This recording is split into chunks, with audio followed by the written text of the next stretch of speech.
Bonsoir et bienvenue à la présentation des comptes semestriels du groupe Touax. Nos intervenants seront ce soir Fabrice et Raphaël Walewski, nos gérants, Steven Ponack, directeur général gestion d'actifs, et Thierry Schmidt de la Brélie, directeur général administration et finances. Sachez que vous avez la possibilité de poser des questions en ligne au travers de ce webinaire. Messieurs, c'est à vous. Merci Vincent, bonsoir à tous. Donc, nous allons démarrer avec cette présentation des résultats semestriels 2024. Nous allons présenter 4 parties. La première, donc la récurrence et solidité du modèle économique. Alors, cette slide est un très bon résumé. Donc, Touax est un loueur opérationnel d'actifs de transport durable. Nous louons 3 actifs standardisés. Nous fêtons cette année donc nos 170 années d'existence. Nous gérons 1,2 milliard d'actifs en propriété et pour compte d'investisseurs. Nous avons 250 employés dans le monde, une présence mondiale. Et la partie de droite de cette slide vous rappelle ici la taille de nos marchés. Donc, nous avons un marché d'environ 124 milliards de dollars de conteneurs. C'est un peu plus de 54 millions de conteneurs dans le monde. Et ces conteneurs transportent 53% de la totalité des freits en valeur, totalité des freits mondiaux en valeur. Le marché de la barge fluviale, donc là on précise en Europe et aux États-Unis, 6 000 barges et 25 000 barges aux Amérique du Nord et Amérique du Sud, donc aux Amériques, un total de 30 milliards de matériel en circulation en barge fluviale. Le marché du wagon de fret en Europe et en Inde, donc 700 000 wagons en Europe et 320 000 wagons en Inde, où on opère aussi, pour un total donc, de 75 milliards de dollars d'actifs. Ici, un petit rappel, donc l'écosystème de Touax est en fait au cœur de l'économie réelle et des transports durables. Alors, nous bénéficions clairement du développement de l'e-commerce, des infrastructures et des besoins logistiques. Un rappel aussi, mais la slide après est plus claire, nos métiers, bien sûr, favorisent la décarbonation des transports. Donc, sur cette slide, on rappelle vraiment clairement, je dirais, le fait que Touax soit central dans les transports bas carbone, alors à comparer aux camions, clairement, et nous sommes dans une chaîne de valeur éco-responsable. Donc, quelques points sur cette slide. Nos cycles moyens locatifs sont de 4 à 7 ans. Nos actifs sont de très longue durée, jusqu'à plus de 35 ans. Tous nos matériels sont recyclables à presque 100%. Et donc, un rappel ici très intéressant en dessous, la route en Europe émet environ 137 grammes de CO2 par tonne kilomètre, là où le conteneur n'émet que 7 grammes de CO2 par tonne kilomètre. La barge fluviale, 33 grammes de CO2 par tonne kilomètre, et le wagon, 24 grammes de CO2 par tonne kilomètre. Donc clairement, un engagement, la slide d'après, un engagement sérieux et réel au sein de la RSE. De toutes, je dirais, voilà, nos actions RSE sont nombreuses, on en mentionne ici plusieurs, j'en mentionne quelques-unes. Nous avons adhéré au Pacte mondial des Nations Unies. Nous avons de multiples campagnes de rating, mais EcoVadis est notre principale campagne de notation extra-financière. Nous avons atteint un score de 72 sur 100 avec une médaille d'or et qui nous place dans le top des 5% des entreprises de tous secteurs confondus.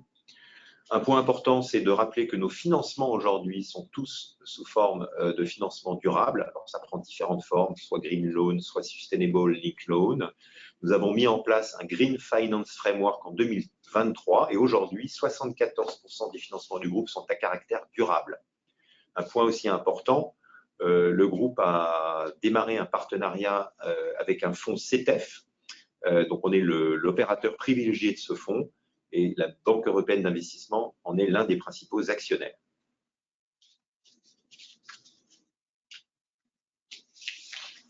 Slides après, là on rappelle vraiment le point donc maintenant des positions de Touax sur ces 3 activités. Donc Steven l'expliquera plus loin, mais nous gérons 1,244 milliard actifs, 645 millions en propriété et 599 millions gérés pour compte de tiers. Ça se répartit sur 3 activités comme vous pouvez le voir ci-après. Donc dans le wagon de fret, Touax est le numéro 2 en Europe pour les wagons intermodaux et le numéro 2 en Inde, tout wagon confondu, et gère 616 millions de wagons, 434 millions de wagons en propriété et 182 millions de wagons gérés pour compte de tiers, avec un positionnement 85% en Europe et 15% en Inde. En barge fluviale, Twax est le leader en Europe et en Amérique du Sud, avec 86 millions de barges gérées, 81 millions en propriété et 4 millions gérés pour compte de tiers, avec un positionnement principalement en Europe, 82% en Europe et 18% aux Amériques. En conteneur, le groupe Twax est numéro 1 en Europe et aussi le 3e gestionnaire mondial pour compte de tiers de conteneurs. Nous gérons 543 millions de conteneurs, 130 millions en propriété et 413 millions gérés pour compte de tiers. Et là, c'est une activité dollar mondialisée. Cette slide rappelle donc l'importance de la récurrence et résilience et diversification. Donc, c'est récurrence et diversification des revenus Twax.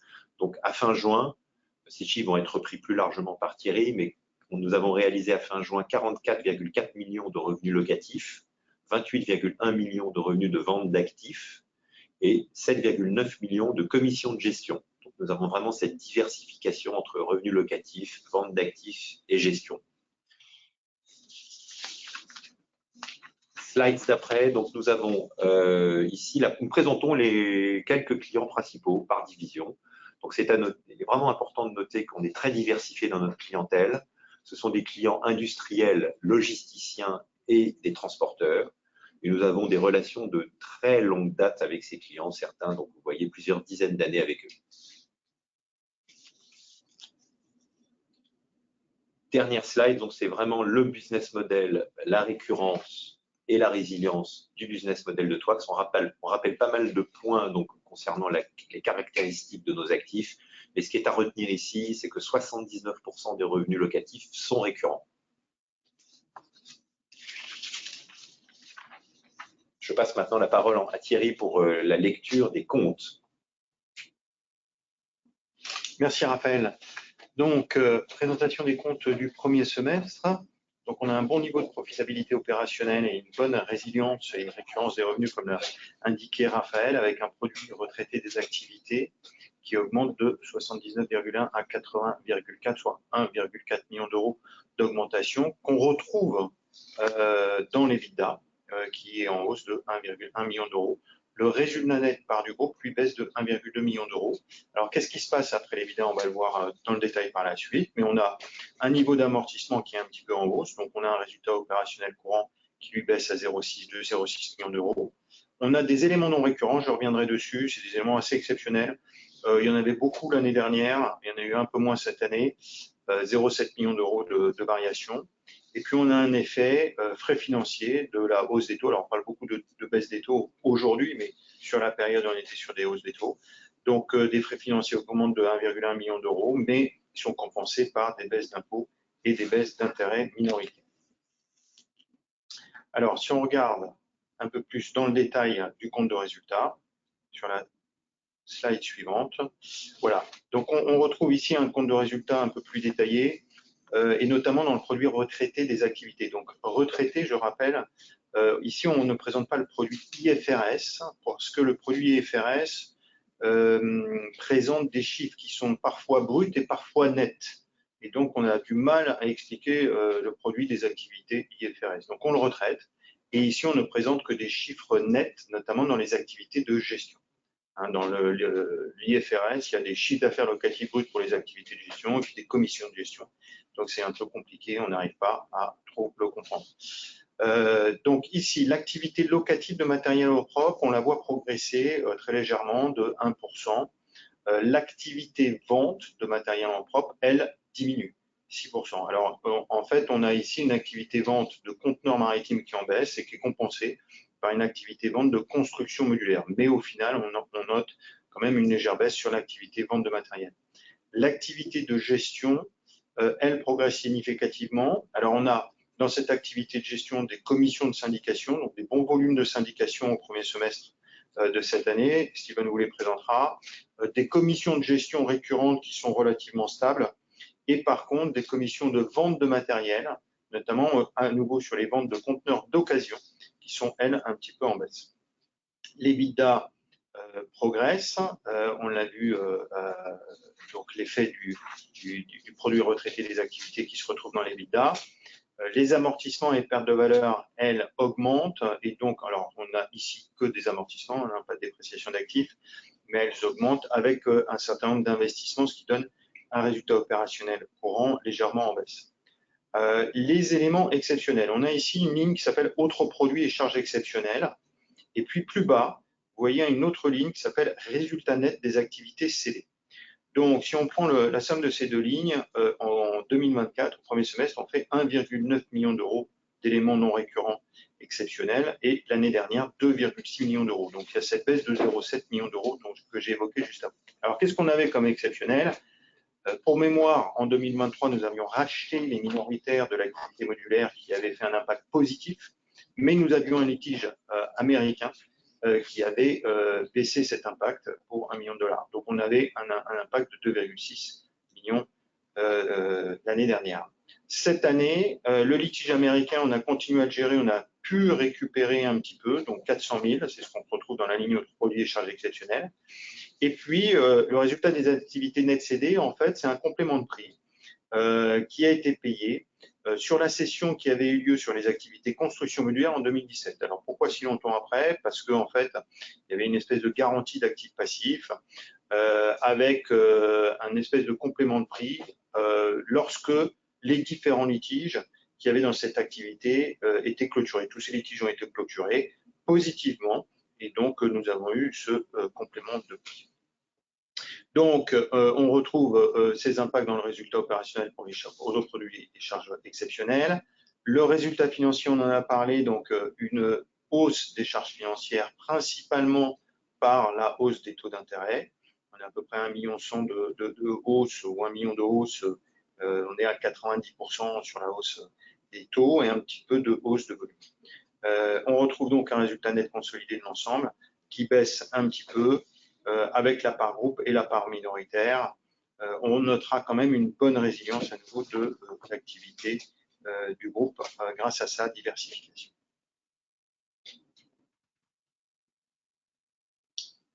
Alors, dans le détail des activités, on voit l'activité wagon de fret qui, elle, progresse de 2,1 millions d'euros. L'activité barge fluviale progresse aussi de 1,4 million d'euros. On voit l'activité conteneur qui, elle, diminue légèrement à 1,7 million d'euros et on en a parlé pour les ventes de conteneurs maritimes notamment. Et l'activité, on va dire, diverse, les activités diverses, donc l'activité résiduelle de construction modulaire et corporate qui baisse un petit peu. Alors, je m'arrête 2 secondes sur les activités diverses ou l'activité construction modulaire puisqu'on n'en reparlera pas.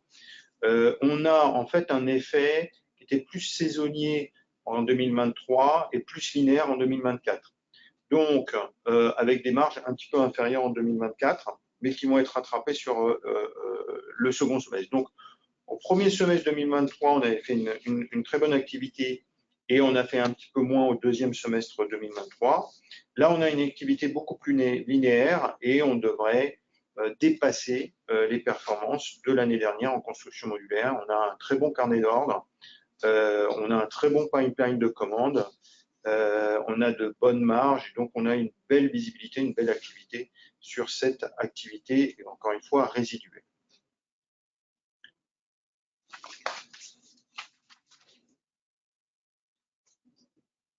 En slide suivante, Fabrice, un petit peu de détails sur le wagon.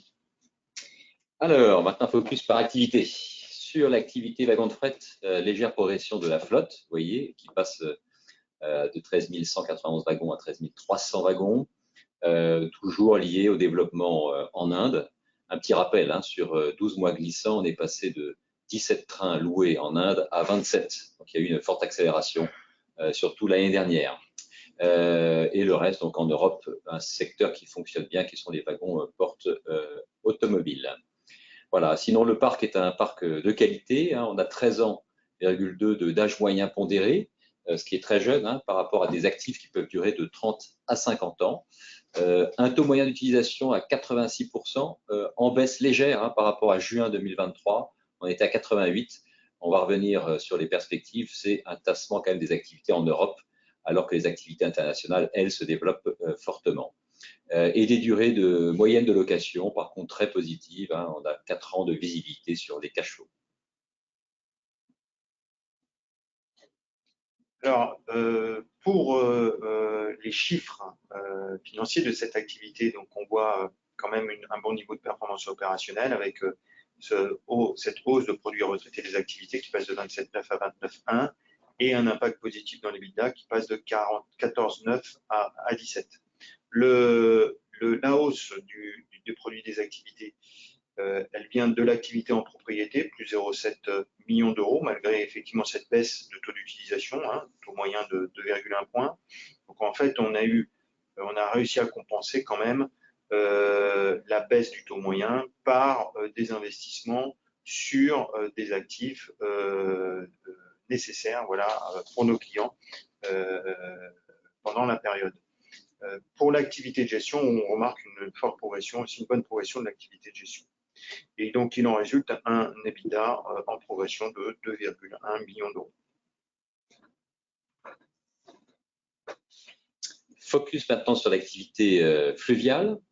107 bateaux aujourd'hui en opération, donc stable par rapport à l'année dernière.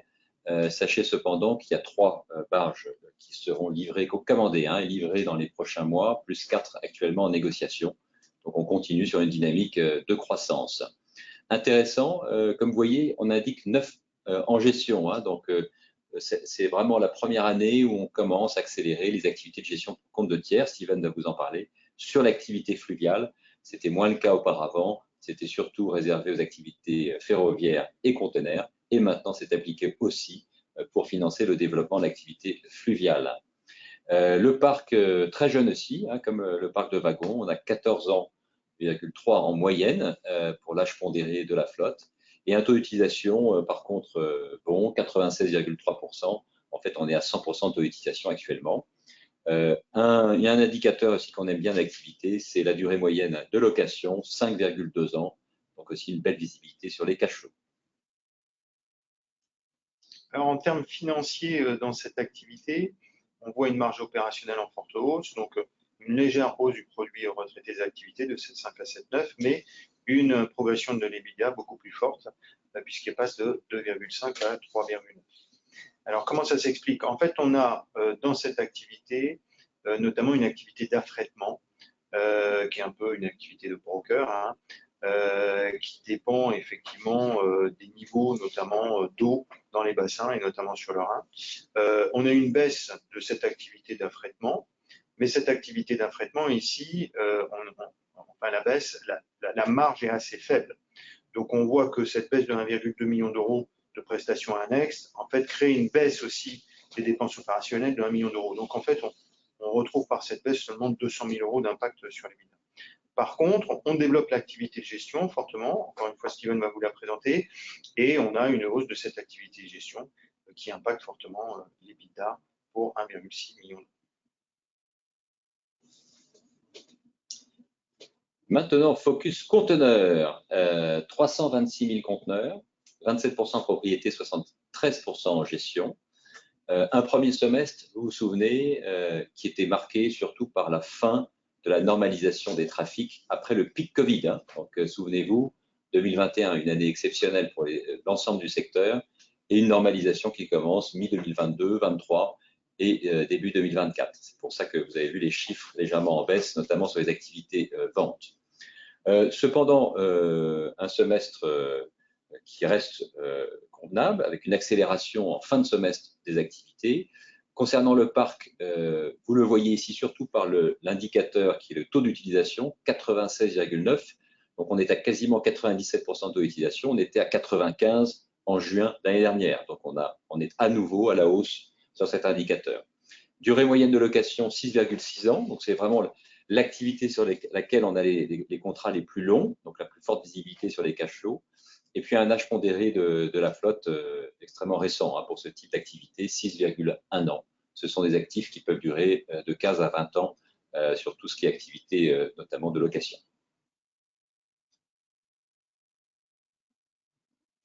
Donc cette normalisation, on la retrouve dans les chiffres, adaptation de la performance au contexte de marché, avec cette baisse de produits retraités des activités, 35,1 à 34,1, et l'impact dans l'EBITDA. On notera, alors dans le détail quand même, des revenus locatifs qui augmentent avec ce taux moyen d'utilisation qui est extrêmement élevé, supérieur à 96%. Cette baisse de vente de matériel détenu en propre, et notamment sur l'activité de négoce, j'aurais plutôt tendance à dire c'est saisonnier ou ponctuel, et l'activité de gestion qui progresse. On retrouve ainsi l'effet dans les EBITDA. Bien entendu, la baisse des ventes crée aussi une baisse des coûts des ventes.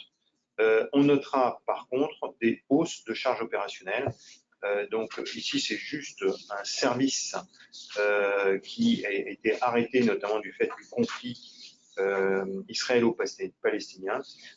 Et donc, on a déprécié un certain nombre de créances et de stock. Alors, en fait, l'impact de 3,4 millions d'euros, on va le retrouver aussi dans la progression des revenus locatifs, puisqu'on a facturé ces éléments-là qu'on a dû déprécier selon les normes IFRS.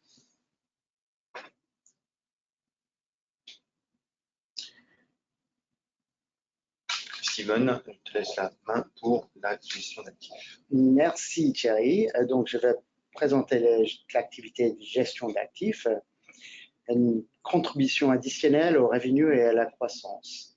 Donc pour revenir un peu sur la flotte globale, juste pour dire qu'en fait, en termes de pourcentage géré pour le compte de nos investisseurs, ça restait stable depuis le fin de 2023.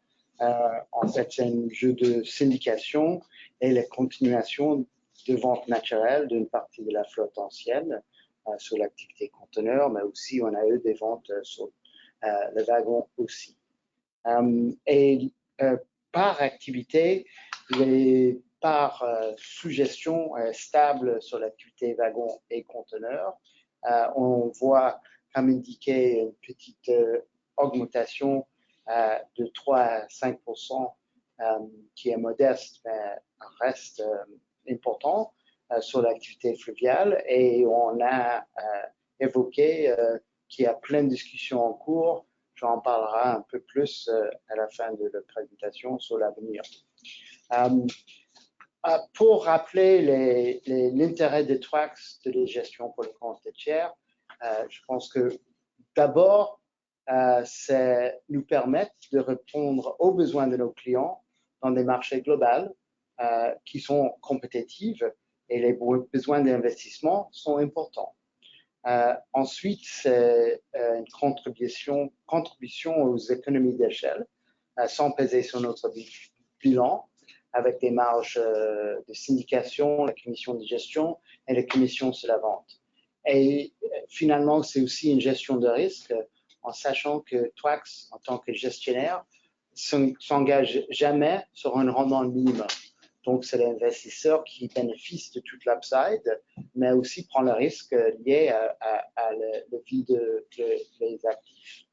En termes de les investisseurs, ils cherchent surtout de rendements récurrents et la performance depuis 4 ans et surtout, notamment pendant la crise de 2020, a vraiment montré la stabilité, la solidité de notre modèle économique parce que pendant 2020, les résultats étaient stables et nos clients ont continué de nous payer sur des comptes à long terme et nous, on a continué de payer à nos investisseurs. C'est aussi une stratégie pour des investisseurs de diversification dans des marchés qui sont non corrélés avec des investissements classiques d'actions et d'obligations. C'est donne une protection naturelle contre l'inflation. Quand il y a une forte inflation sur les prix d'achat d'actifs, on voit sur les valeurs de nos actifs et ceux de nos investisseurs. Comme rappelé souvent, c'est des actifs tangibles avec des durées de vie très longues pour les conteneurs de 15 à 20 ans, avec une deuxième vie de 20 ans en tant que stockage terrestre. Sur les barges et les wagons, on a des actifs de plus de 40 ans qui sont toujours en circulation. Comme aussi évoqué, favorable au développement durable et à la réduction des émissions CO2. Et le dernier point, c'est l'alignement d'intérêts. Donc, on investit sur notre propre bilan, mais on investit en même temps que nos investisseurs et il y a un fort alignement d'intérêts parce qu'on investit dans les mêmes transactions. Et aussi, nos commissions de gestion en vente sont directement liées à notre performance en tant que gestionnaire. Donc, un fort alignement d'intérêts. Sur la prochaine diapo, sur la plateforme et les investisseurs. Donc, on a très souvent la question qui sont nos investisseurs. Ils sont très divers. Ça inclut des compagnies d'assurance, fonds pension, family office, sociétés financières, banques et surtout dernièrement des fonds infrastructure. Il y a en total 38 répartis sur les 3 types de produits. Aujourd'hui, on a 2 types de partenaires opérationnels.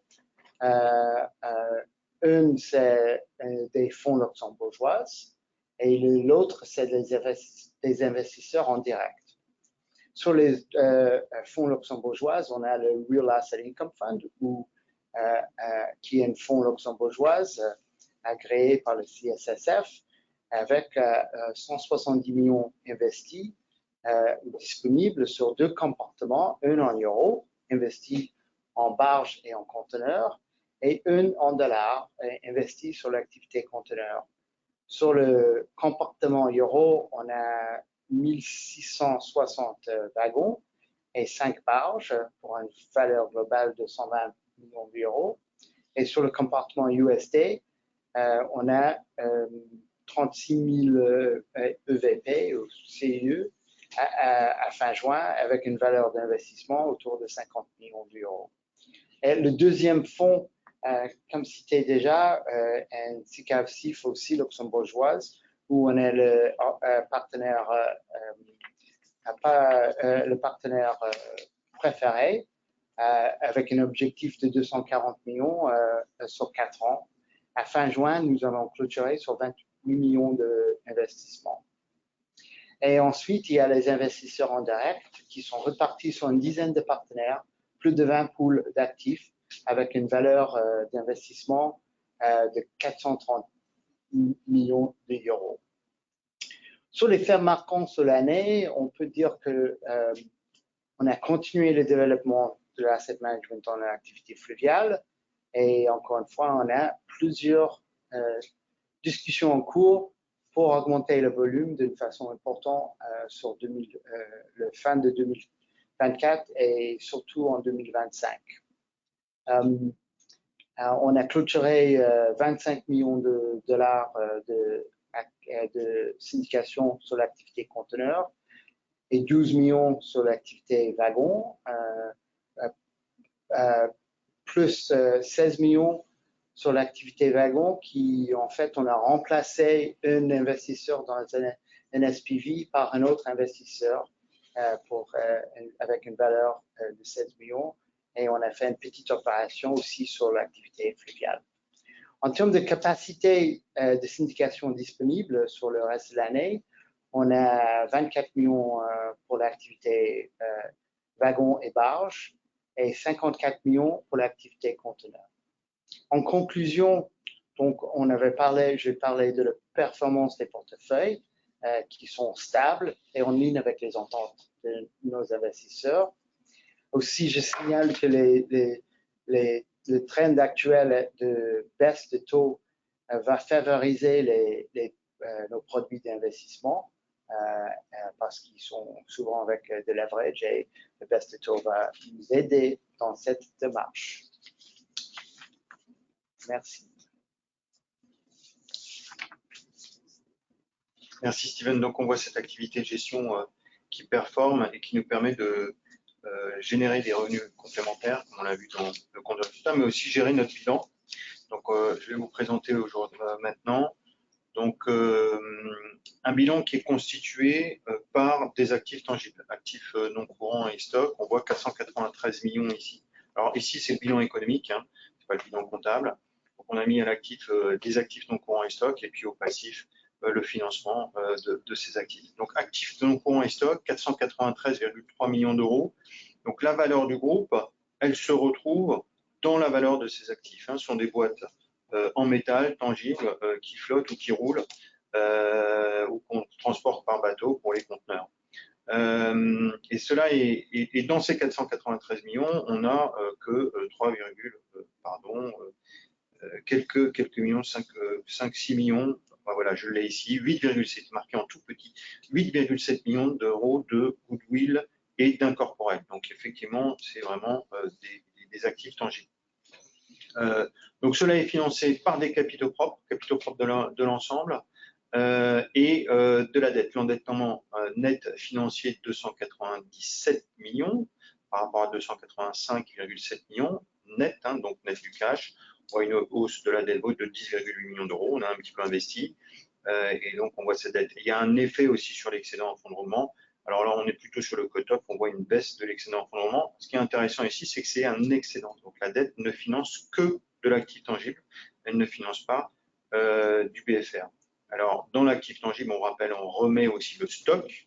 Pourquoi on met le stock? Puisqu'on retrouve des matériels comme des conteneurs et des wagons dans les stocks. Alors, la dette, puisque c'est un élément important du bilan du groupe, forcément, puisqu'on a beaucoup d'actifs, on a aussi beaucoup de financement. 336 millions d'euros de dette brute, 39 millions d'euros de trésorerie, ce qui nous amène à une dette nette de 297 millions d'euros. Ces 336 millions d'euros, on y retrouve dedans de la dette sans recours, principalement majoritairement, 243 millions d'euros, donc sans recours contre la maison mère Twax SCA, et puis de la dette avec recours, 92 millions d'euros, donc qui est soit sur la maison mère, soit garantie par la maison mère Twax SCA. Dans cette dette, on inclut les éléments de dérivés actifs et passifs, bien entendu. Les sources de financement, donc c'est réparti entre la dette de marché de capitaux et les financements corporels, 12 et 11%, mais principalement des financements qui sont garantis par des actifs. Et ici, on retrouve des financements majoritairement sur l'activité conteneur maritime et sur l'activité wagon. Le taux moyen de la dette brute globale est de 5,72 au 30 juin, comparé à 5,69 au 31-12. On voit la hausse sur la période. Il y a une hausse sur la période par rapport au premier semestre. On attend un petit peu de baisse de taux. L'effet de hausse de taux a fortement, on va dire, impacté la profitabilité du groupe, puisqu'on a un montant d'intérêt qui a augmenté. On voit les impacts notamment sur le dollar. On voit que la dette dollar aujourd'hui est à 6,58% en moyenne sur le groupe. Les échéanciers et le profil de crédit, quelque chose d'assez standard et naturel dans le groupe, avec des refinancements qui sont étalés. 2024, donc on a eu une activité de refinancement ou de financement sur l'activité conteneur maritime. Donc on avait un revolver qui tombait à échéance et qui est passé en terme à haute, c'est-à-dire qu'il est parti en amortissement et on l'a renouvelé. On a renouvelé les lignes les crédits de facility qui nous permettent effectivement de continuer à financer l'activité, la croissance et les activités de gestion. Et on va retrouver cette activité conteneur qui, elle, sera refinancée dans sa globalité, c'est-à-dire dans le term loan et donc le balloon du term loan que les revolvers en 2026. En 2025, c'est le refinancement dans sa totalité de l'activité wagon et donc à nouveau tant le term loan que les revolvers de l'activité wagon. 2027 arrivera le refinancement de la dette corporate et donc on a la maturité du club deal bancaire de 34 millions et de la dette obligataire EuroPP de 38 millions d'euros. Alors comment on gère ces refinancements? Alors pour les refinancements, l'important pour le groupe, c'est d'avoir des actifs et d'avoir une loan to value qui est relativement faible. Aujourd'hui, donc la loan to value, on le voit dans les ratios financiers, est de l'ordre de 60%, le ratio bancaire 70%, on est bien inférieur. 60% par rapport à un actif qui est quand même jeune, comme on a vu présenté par Fabrice. Donc on est à des niveaux qui sont assez faibles en loan to value. L'interest coverage, ICR, qui est un ratio aussi qui est regardé et qu'on suit par les banques, on le voit qui baisse. Ben, effectivement, à un moment donné, les taux d'intérêt montent. Donc la charge financière monte. L'EBITDA ne monte pas autant que la charge financière, malheureusement. Et donc, on a un effet un petit peu sur l'ICR, mais on est de toute façon sur des niveaux qui sont largement supérieurs au niveau contractuel. Pas de problématique sur ces financements. Alors, un dernier mot sur la trésorerie. Pour regarder un petit peu les flux de cash. Donc ici, on voit d'un côté les flux opérationnels, les flux d'investissement et les flux de financement, et ce qui nous donne la variation de trésorerie. Les flux opérationnels, puisqu'on est un loueur, les IFRS disent que tout ce qui est achat d'actifs se retrouve dans les flux opérationnels. Et donc, pour comprendre ces flux opérationnels, on a fait la distinction entre les flux opérationnels récurrents, ce qui vient de l'EBITDA, on va dire, et la variation de BFR, d'exploitation, et les achats de matériel. Donc, on voit des flux opérationnels qui sont la récurrence de notre activité, qui sont toujours positifs. Aujourd'hui, 28,7 millions d'euros comparé à 26,4 millions d'euros en 2023, au premier semestre 2023.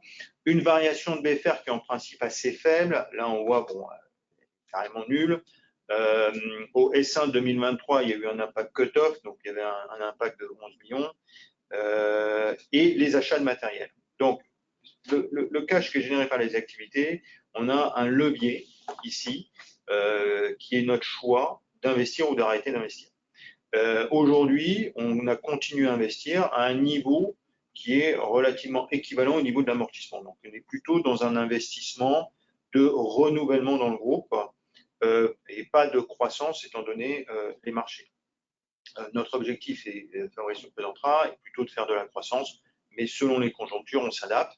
On peut très facilement aussi décider de ne pas investir sur une année, de baisser encore ses niveaux d'investissement et de garder le cash et de diminuer la dette.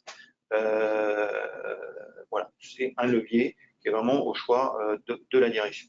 Et donc aujourd'hui, on a continué à investir, donc on a un flux opérationnel net qui reste un tout petit peu positif sur le premier semestre 2024. Le flux d'investissement est relativement nul, ce qui est normal puisqu'encore une fois, tous les achats sont dans les achats de matériel, dans les flux opérationnels. Ici, on va retrouver un peu d'investissement qu'on a fait sur de l'intangible et notamment des logiciels, de la numérisation. Hein. On se développe pas mal dans le numérique, dans la numérisation, et on investit ici aussi pour améliorer les productivités et les performances. Les flux de financement, alors dans les flux de financement, on retrouve les intérêts, on retrouve les dividendes et on retrouve la variation de la dette financière. Alors là, on a une variation de dette financière de 8,2 millions d'euros avec une baisse de trésorerie de 1 million d'euros. Alors, même que, juste avant, je disais que la variation de la dette financière était de l'ordre de 10 millions d'euros ou 11 millions d'euros. Alors, pourquoi cette différence? Eh bien, ça, c'est simple, c'est les IFRS. C'est toujours la même chose. C'est fait pas pour vous aider, ni moi, ni vous. C'est fait pour rendre les choses compliquées. Donc, ici, on a un bilan qui vous donne une variation de dette en taux de clôture, et là, un tableau de flux de trésorerie qui vous donne une variation de dette en taux moyen. Et donc, l'effet du taux moyen fait qu'on a une différence, et cette différence, on la retrouve notamment dans le change entre la différence entre ce taux de clôture et ce taux moyen. Voilà.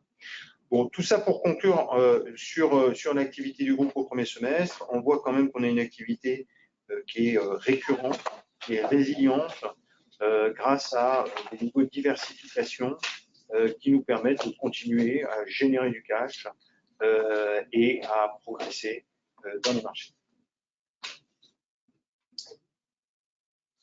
Voilà, je passe la parole à Fabrice pour les perspectives. Merci Thierry. Alors, perspective par métier, activité wagon de fret, volonté donc de passer à 16 000 wagons par rapport à une flotte de 13 000 wagons d'ici 3-5 ans. Vous vous souvenez, on avait légèrement augmenté donc l'objectif. On était à 15 000, on passe à 16 000. Alors pourquoi? Le marché, en fait, globalement, reste favorable. La transition écologique, comme l'a dit Raphaël, est favorable au report modal et à tous ces métiers de transport qui sont notamment respectueux de l'environnement. Deuxième chose favorable, c'est toutes les prévisions des SCI Faircare ou des experts du secteur prévoit à partir de 2025, 26, etc., une reprise de la croissance du transport ferroviaire en Europe.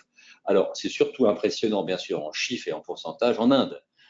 En Inde, c'est absolument colossal, 7% de croissance des PIB, mais un passage du report modal massif, puisque on passerait dans les 10 prochaines années d'à peu près 30% maintenant des transports faits par rail à plus de 45%. Donc l'Inde fait et atteint quasiment dans quelques années les niveaux de report modal qu'on voit aux États-Unis ou en Chine.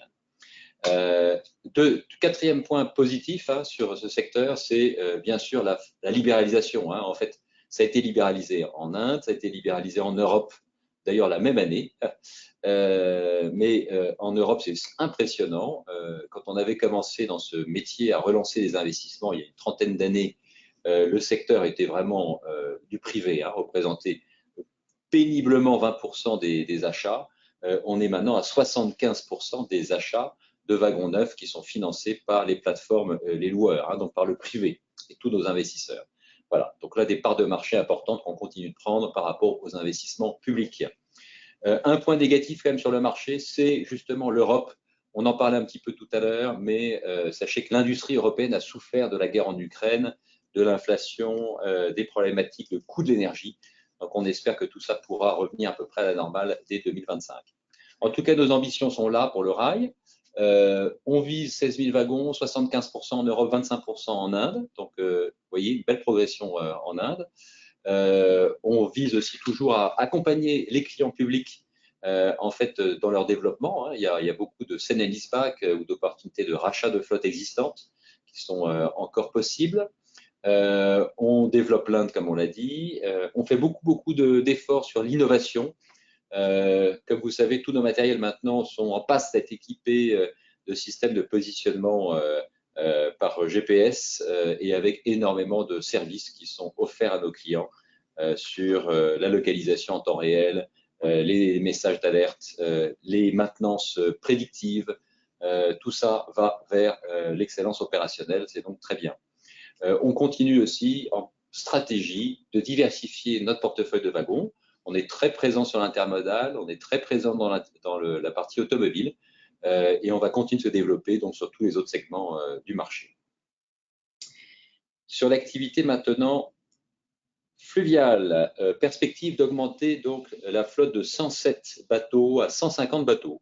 Donc c'était aussi une perspective qu'on avait augmentée à la dernière présentation des comptes d'ici 3-5 ans. Alors pourquoi Steven vous l'a bien expliqué sur la partie asset management. On a ouvert maintenant et accueilli des nouveaux investisseurs qui nous accompagnent dans ce développement. Mais pourquoi on l'a fait? C'est parce que le marché est positif. Donc même chose, marché positif au niveau mondial qui veut favoriser les transports verts. Sur le fluvial, ça concerne beaucoup le transport de céréales ou les transports de matières premières liées à l'énergie comme la biomasse. On a aussi une demande soutenue actuellement aux Amériques, donc avec un essai en fait de tous les opérateurs d'utiliser plus l'activité fluviale. Il y a un point qui est neutre, on l'a pas mis en négatif, c'est le problème du climat. Donc on a souvent la question, est-ce que les basses eaux, les hautes eaux peuvent en fait gêner un peu nos trafics? Alors ça gêne les trafics, mais pas sur l'ensemble du réseau, c'est uniquement sur quelques pourcentages du réseau. Et au contraire, on voit plutôt des besoins pour adapter le matériel avec des barges, avec des tirants d'eau plus faibles et qui peuvent justement beaucoup mieux être opérés avec des niveaux d'eau qui peuvent varier. Voilà, donc nos ambitions, c'est augmenter en croissance organique le parc géré pour compte propre et pour compte de tiers. Un focus, c'est vrai, assez important sur l'Europe, en tout cas récent, puisque les principales commandes récentes, c'est pour la Seine, mais aussi pour le Rhin, notamment pour la biomasse et les céréales. On développe aussi donc la rotation des actifs avec des activités de trading et de syndication auprès d'investisseurs tiers. Voilà. Sur le troisième métier, conteneur, où en est le marché? Alors là, encore une fois, un marché qui a beaucoup évolué. Donc un pic important en 2021 avec le Covid, exceptionnelle performance de nos clients. très bonne performance du groupe, et puis une normalisation qui a vu notamment une baisse forte des prix, à la fois du taux de fret, mais aussi des conteneurs maritimes, hein, donc une forte normalisation. Vous pouvez regarder les graphes de taux de fret, même les graphes de prix d'achat de conteneurs, c'est assez impressionnant de voir cette bulle, et puis ce retour à la normale. Alors, c'est en fait pas mauvais du tout. On revient sur des niveaux de prix qui sont normalisés, et donc pour nous, c'est un signal à l'achat. Et on voit d'ailleurs que l'activité en 2024, mais ça sera surtout visible pour nous au deuxième semestre, est en rebond. Voilà. Donc encore une fois, quand on regarde sinon le marché en général, c'est un marché sur lequel les clients s'engagent sur des contrats longs. Vous avez vu, hein, donc d'ailleurs les contrats récents signés la semaine dernière, c'est des contrats de 8 ans. Taux d'utilisation en hausse à 96%. 2024, un indicateur intéressant, il y aura probablement plus de 6 millions de conteneurs construits contre 3 millions l'année dernière. Donc on voit bien, après plusieurs années de normalisation, une reprise de la demande. Le point bien sûr neutre, c'est toutes ces incertitudes géopolitiques. Alors on ne l'a pas mis en négatif. Pourquoi? Puisque on l'a vu avec la guerre à Gaza, cette perturbation majeure logistique qui empêche les bateaux de passer par le canal de Suez font que les bateaux passent par l'Afrique du Sud et en tournant autour du Cap, rajoutent 15 jours de navigation pour les mêmes trafics. Ce rallongement, bien sûr, de la durée des transports crée des besoins logistiques forts, des besoins en conteneurs et donc, du coup, une demande à la hausse pour la demande locative. Nos ambitions, donc, encore une fois, profiter de ces prix normalisés pour repartir aux investissements, pour compte propre et compte de tiers, avec le support de ces investisseurs tiers dont a parlé Steven, et développer aussi ce métier qu'on avait lancé il y a 5 ans, qui n'est pas uniquement la location longue durée où on exploite nos conteneurs sur 15 ans et qu'on revend ensuite au bout des 15 ans, mais aussi des locations courte durée, premier voyage, c'est en gros 6 mois, et ensuite on les cède. On a beaucoup de demandes pour des conteneurs beaucoup plus récents auprès de nos clients qui achetaient traditionnellement des conteneurs d'occasion de 15 ans. Cette activité est à 12 000 conteneurs par an et on entend la faire progresser à 25 000. Cette activité avait baissé, comme vous l'a dit Thierry, en premier semestre. C'était cet effet de normalisation et est prévu maintenant de réaugmenter dans les mois futurs.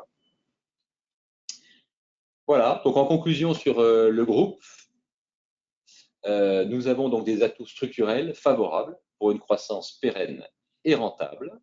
On reprend encore une fois en résumé pour la fin de cette présentation donc, les 5 points principaux. Tout d'abord, un modèle économique résilient, hein, basé sur des contrats long terme et des actifs réels tangibles. Un soutien de tous nos clients vers les transports verts. Ils ont des pressions énormes, que ce soit les Solvay, les Volkswagen, les Tata Steel, pour décarboner les transports. Retenez que le transport, c'est 30% des émissions de CO2 dans le monde. Hein. Donc, en fait, décarboner ces transports aujourd'hui, c'est essentiel, d'où cet engouement et ce développement de nos métiers. Une expansion de manière générale des infrastructures et de la logistique intermodale, hein, notamment toujours par ce développement de l'e-commerce, tendance à l'externalisation, on en a parlé, et puis ce soutien d'investisseurs très important et de plus en plus de fonds d'infrastructure pour les actifs réels qui donnent une protection naturelle contre l'inflation et des rendements récurrents. Voilà, donc l'ambition du groupe au niveau de sa stratégie, c'est en fait un peu comme une foncière d'actifs réels de rendement, hein, donc c'est d'augmenter la masse de nos actifs en propre qui rapportent ces revenus récurrents. On vise ici une progression d'environ 10%, alors ça peut se traduire certaines années par l'augmentation de l'actif net en propriété sur le bilan, d'autres années par la progression de l'actif net comptable. Voilà, en tout cas, sachez que c'est l'objectif de faire cette progression à peu près régulière annuelle. Deuxième point de l'ambition, c'est augmenter la rentabilité grâce aux économies d'échelle. Hein. Le but, c'est d'augmenter la masse sous gestion qui est aujourd'hui d'1,2 milliard. Troisième point, donc, c'est développer tous ces métiers parallèles à la location opérationnelle qui sont la vente et le trading et la gestion pour compte de tiers qui sont des marges complémentaires. Poursuivre notre objectif de développement, bien sûr, au cœur des transferts verts. Et enfin, toujours maintenir un niveau de satisfaction très élevé pour nos clients et nos salariés en utilisant les systèmes reconnus maintenant d'amélioration continue, Lean Six Sigma. Voilà, pour finir cette présentation, un petit point maintenant sur la vision patrimoniale du groupe et boursière. Patrimonial, on a un indicateur qu'on suit, principal, hein, c'est justement l'actif comptable, la valeur comptable par action. Donc une progression entre 6 et 7% au premier semestre 2024. On passe de 10,97 € à 11,70 €, hein, donc c'est typiquement la stratégie. Alors, pourquoi un rappel, en 2023, ça avait baissé de 12,94 € à 10,97 €. En fait, Thierry, vous l'avez rappelé, on a racheté des minoritaires dans une activité modulaire en Afrique, et en fait, c'était une participation qui avait fait des pertes passées, donc on a dû reprendre au bilan et qui avait expliqué techniquement cette baisse de l'actif net par action. Mais là, on repart maintenant sur une progression. Important aussi sur cette stratégie, cette volonté d'être une foncière d'actifs réels de rendement. Donc, un petit rappel, on était retourné aux dividendes l'année dernière, on l'a fait progresser de 20% en passant à 12 centimes, ça a été payé en juillet de cette année, en 2024. Et bien sûr, la volonté du groupe et de ses gérants est de continuer de verser un dividende périn pour le futur. Voilà, écoutez, merci beaucoup à tous. On vous donne maintenant la parole pour toutes vos questions.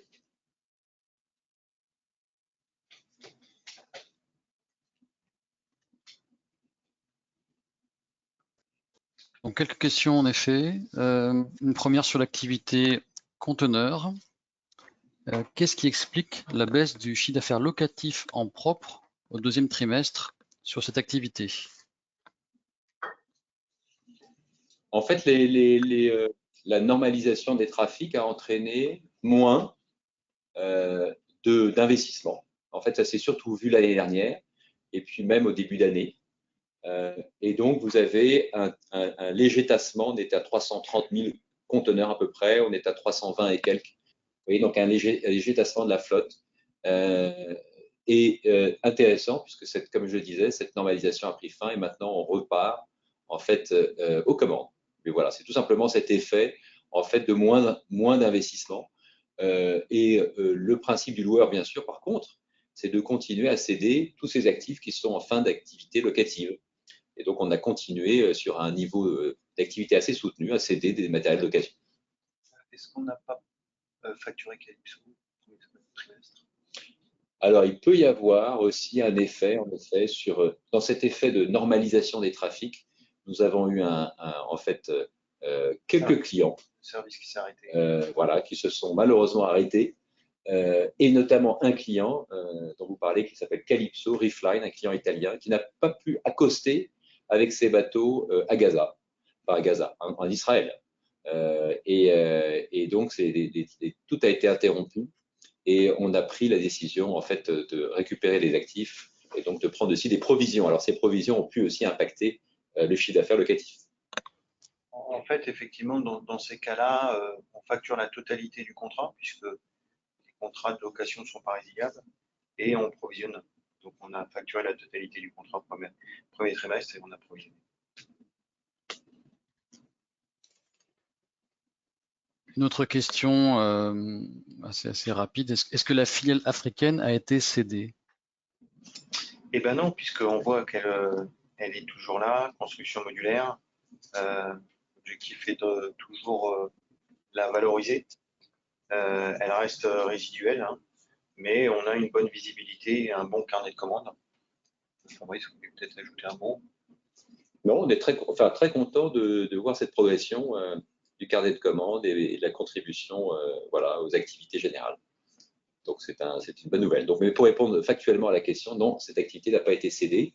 Alors, si la question est posée, c'est bien sûr parce que certains se rappellent qu'on a cédé l'activité modulaire en Europe et aux États-Unis en 2016. Hein.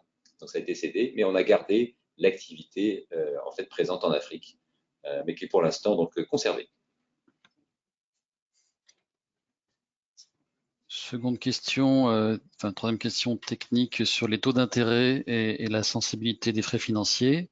Donc justement, quelle est cette sensibilité des frais financiers à la hausse ou à la baisse des taux d'intérêt pour le groupe? Alors, je vais répondre à la question. Donc, on est plutôt à la baisse, hein, a priori, mais on va répondre à la question. Donc, à la hausse, 1% de hausse des taux crée à peu près 1 million d'euros de hausse de la charge financière. À la baisse, 1% de la baisse des taux va avoir un impact un peu supérieur, c'est 1,3 million d'euros de la baisse de la charge financière. Alors attention, on a de la dette en euros, on a de la dette en dollars, on a de la dette en livres sterling.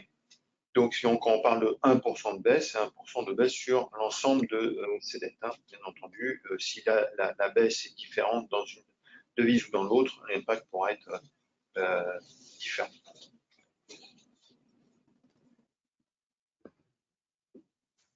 Question suivante. Pourriez-vous revenir sur la collaboration avec le BEI que vous avez évoquée dans cette présentation? Oui, tout d'abord, très heureux d'accueillir la Banque européenne d'investissement comme investisseur, alors indirect, hein, parce qu'ils ont investi par un fonds qui s'appelle CETEF, mais ce fonds CETEF a retenu notre stratégie d'investissement, qui est l'investissement dans les actifs réels, qui sont les wagons de fret et les barges fluviales en Europe. Donc très heureux, vous savez, la BEI est devenue la banque verte hein, et soutient fortement la décarbonation du transport. Donc non, juste très heureux et on pense que c'est un début de collaboration, voilà, et on a beaucoup en tout cas de projets à partager avec ces investisseurs. Là, ils ne sont pas venus seuls, puisqu'il y a d'autres co-investisseurs hein, qui ont investi à leur côté au sein de ce fonds CETEF. Merci Fabrice. Une autre question sur le taux d'utilisation des wagons. Pensez-vous être arrivé à un point bas? Alors, très bonne question. On ne peut jamais savoir. Sur l'activité intermodale, transport de conteneurs par rail en Europe, le marché actuellement est considéré comme ayant un point bas, mais avec une amélioration attendue que fin 2025. Sur les autres secteurs, notamment le secteur transport automobile, on est plutôt sur un marché neutre et qui est aujourd'hui un taux d'utilisation très élevé. On est à 100% de taux d'utilisation, etc., etc. Donc, il y a plutôt une stabilisation à la baisse aujourd'hui pour ensuite, on espère, voir un rebond. Alors, ça, c'est pour l'Europe, mais comme vous avez vu par contre sur l'Inde, c'est très fort. Hein. Ça pousse sur tous les marchés émergents. Enfin, on est présent sur l'Inde aujourd'hui, en Asie, et là, c'est le contraire. Donc, c'est des développements avec des taux d'utilisation au plein emploi. Question de perspective pour cette fin d'année 2024. Pourriez-vous nous donner quelques éléments chiffrés? Alors, on ne donne pas d'éléments chiffrés, EBITDA, résultat net, chiffre d'affaires hein, au marché. Par contre, on donne des éléments qui sont des éléments de croissance et que je peux rappeler, qui sont quand même assez importants. Sur l'activité wagon, donc c'est quand même 3 000 wagons sur 13 000, donc c'est significatif en croissance. Hein, on parle de croissance de 20%, donc qui seront répartis sur 3 ou 5 ans en termes de développement, notamment poussé par l'Asie, comme on a dit. Sur l'activité container, on n'a pas donné d'indication sur la flotte locative parce que c'était compliqué de prévoir avec cette normalisation, est-ce que la demande allait revenir. Par contre, on donne des chiffres importants en termes de chiffre d'affaires vente, hein, puisque les activités de location courte durée de 6 mois et de vente de conteneurs de 6 mois, donc on prévoit un doublement hein, de 12 000 à 25 000 conteneurs. Donc 12 000 conteneurs, c'est à peu près 30 millions de dollars de chiffre d'affaires. On double, c'est 60 millions de dollars de chiffre d'affaires, donc ça veut dire que c'est 30 millions de dollars en plus hein, de chiffre d'affaires. Les marges, un petit rappel, qui sont normalisées sur ces métiers de trading, c'est entre 13 et 15%. Donc c'est conséquent si on y arrive, mais toujours des prévisions à 3-5 ans. Sur les activités barres fluviales, donc là c'est par l'activité asset management, je dirais, et les opportunités de marché qu'on voit, nouvelles, une capacité et des pipelines intéressants pour passer à 150 bateaux.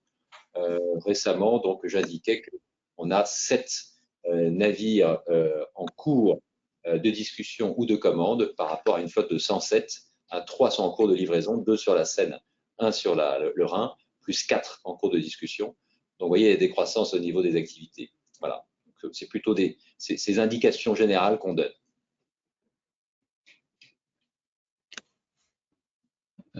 Cette fois-ci, en termes de taille d'actifs sous gestion, donc les actifs totaux sous gestion, vous avez 1,2 milliard, avec l'activité en propre ou gérée pour compte de tiers. Quel est votre objectif à moyen terme pour ce total? Alors, comme on disait, on ne donne pas d'objectifs chiffrés. Mais on vous fera là. Alors, En fait, par les flottes, si on atteint les objectifs de flotte, vous voyez, les barges fluviales, alors ça dépend les types, hein, mais une barge peut valoir entre 1,5 million et 1,8 million d'euros en Europe. Si elles sont motorisées, électriques, autonomes, comme certains projets que nous avons, c'est même entre 4 et 5 millions d'euros. Les wagons de fret, si on est autour de 100 000 euros aujourd'hui, vous voyez, en termes unitaires. Donc, si vous ajoutez ça en fait aux flottes qu'on indique en progression, bah, ça vous donne quand même une bonne vision. Donc, on vise bien sûr des économies d'échelle et l'augmentation de ce chiffre devant nous. Une question d'actualité. Quel est l'impact des inondations en Europe centrale, l'impact potentiel sur vos activités? Répondre effectivement, donc pas d'impact en fait, direct ou indirect, donc pas d'impact pour nous en tant que loueurs et pas d'impact pour nos clients.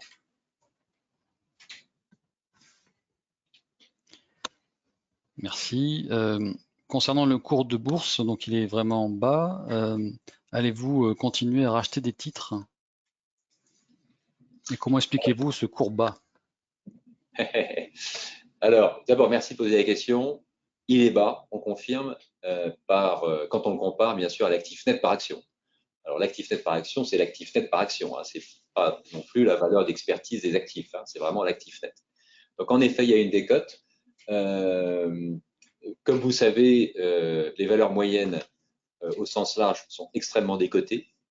Alors ensuite, chacun y va de son malheur, hein, en disant je suis à 50% de décote par rapport à l'actif net, d'autres à 75%. Bon, ben nous sommes à plus de 60% de décote, 65% de décote sur l'actif net. Voilà. Après, qu'est-ce que nous prenons comme mesure pour en fait faire repartir ce titre? Il y en a eu quand même des majeurs, puisque vous vous souvenez, avant d'acheter ses propres titres, on avait des titres de préférence, qui étaient les fameux TSS2DI, qui étaient une dette subordonnée remboursable.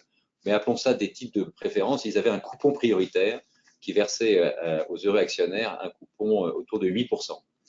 C'était 50 millions d'euros. On a tout racheté. Hein. Comme vous vous souvenez, étalé sur 2 ans à peu près, on a racheté l'intégralité des 50 millions d'euros d'actions de préférence qui étaient en circulation. C'était la première étape.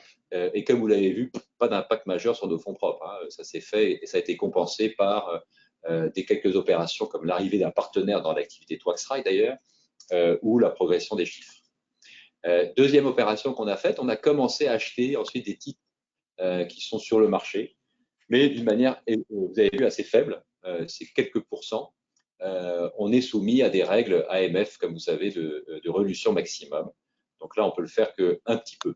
En tout cas, sachez qu'on continuera à le faire.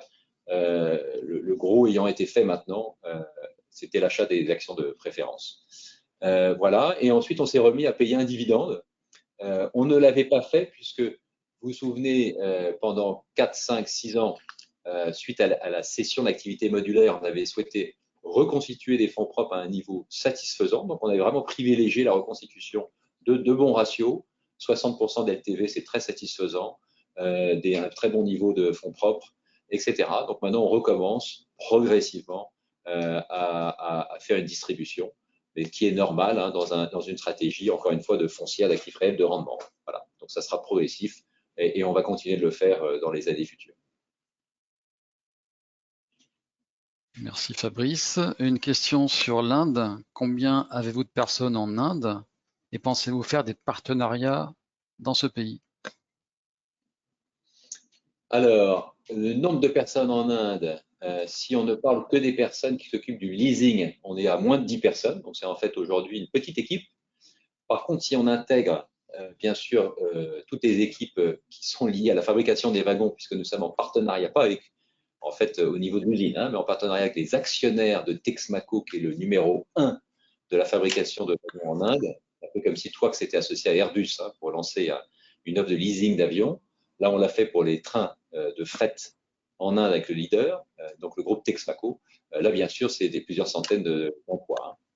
Hein. Mais l'activité, écoutez, est bien orientée, et donc c'est en tout cas le but du groupe, de continuer d'accompagner nos clients.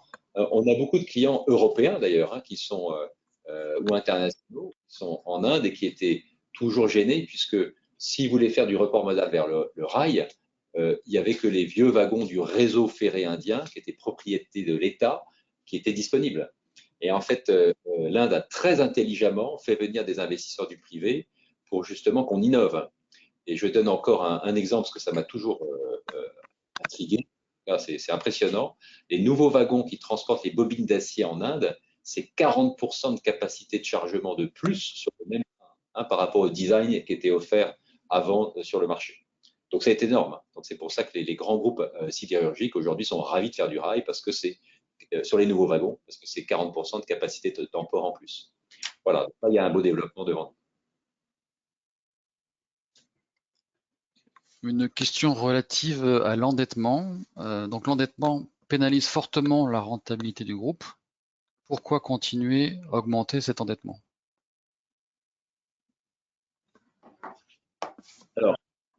Alors peut-être une petite note d'abord. Alors d'abord, bonne question, c'est bien sûr une question stratégique. Qu'est-ce qu'on fait en investissement? Est-ce qu'on pousse l'investissement, sachant que la dette est chère, etc. etc. Alors, comme vous avez vu, ça se voit très bien dans le cash flow statement. Hein. En gros, nos cash flows ont couvert les achats. Il y a une dette assez stable et des actifs assez stables. Donc, pour l'instant, on a pris plutôt un statu quo. Donc, on n'a pas fait l'objectif d'augmenter les actifs nets. L'actif net est stable, alors que vous savez, comme on l'a indiqué, la stratégie d'une foncière, c'est plutôt de développer jusqu'à 10% par an. Hein. Donc, on n'a pas fait ça parce que les taux d'intérêt sont trop élevés.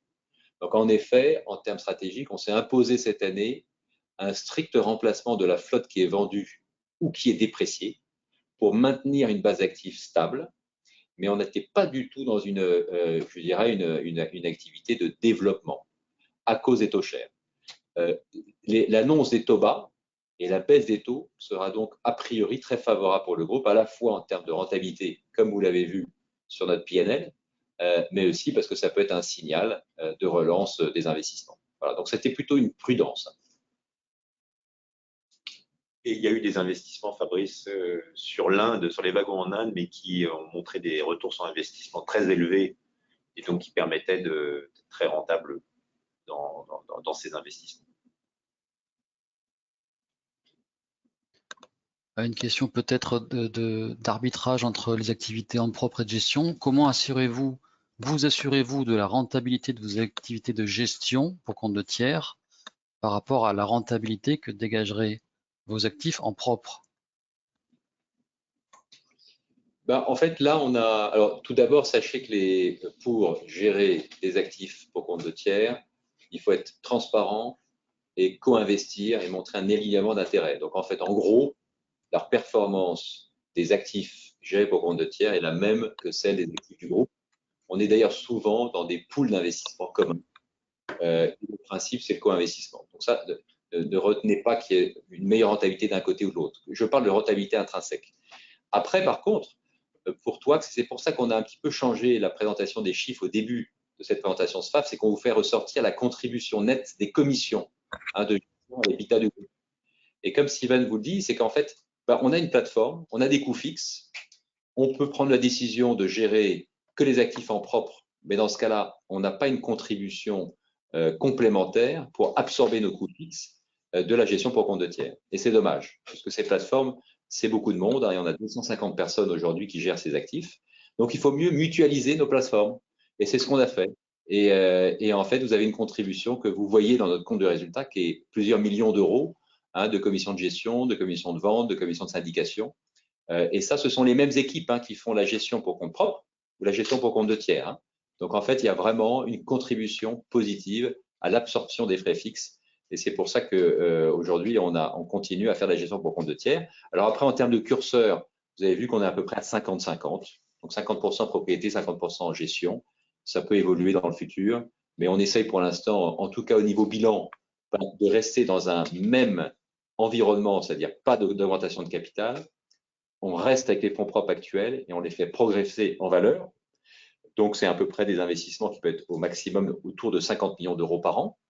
Et puis ensuite, tout l'excès de croissance, donc ça peut être 100 millions sur une année, 150 millions sur une autre année, ça va être financé par des investisseurs tiers et donc s'ajouter à nos actifs sous gestion. Merci. Une question par rapport à l'organisation, à la gouvernance. Êtes-vous satisfait de votre passage en commandite il y a une vingtaine d'années? Écoutez, grande question. Alors, en tout cas, ce qui est intéressant avec la commandite, c'est que, et là on parle, c'est quand on a fait cette commandite, c'était pour des raisons en fait assez simples, c'est que c'est des métiers très capitalistiques. Nos clients en fait veulent souvent nous faire participer à des appels d'offres de 50 000 conteneurs. 50 000 conteneurs, c'est plus de 100 millions de dollars. C'est donc, et ça c'est un appel d'offres. Donc on était sur des métiers capitalistiques et souvent en concurrence frontale avec des groupes financiers qui avaient des accès en fait très importants au niveau des financements.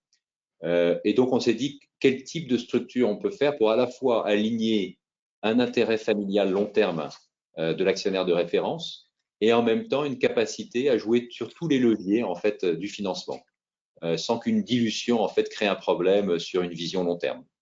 Voilà. Et donc on a créé en fait, on a à l'époque fait une OPR, changé les statuts, passé en commandite, ce qui a permis aujourd'hui d'utiliser en fait tous les leviers de la finance. On a fait de la gestion pour compte de tiers, des augmentations de capital, des émissions obligataires. En fait, c'est très flexible.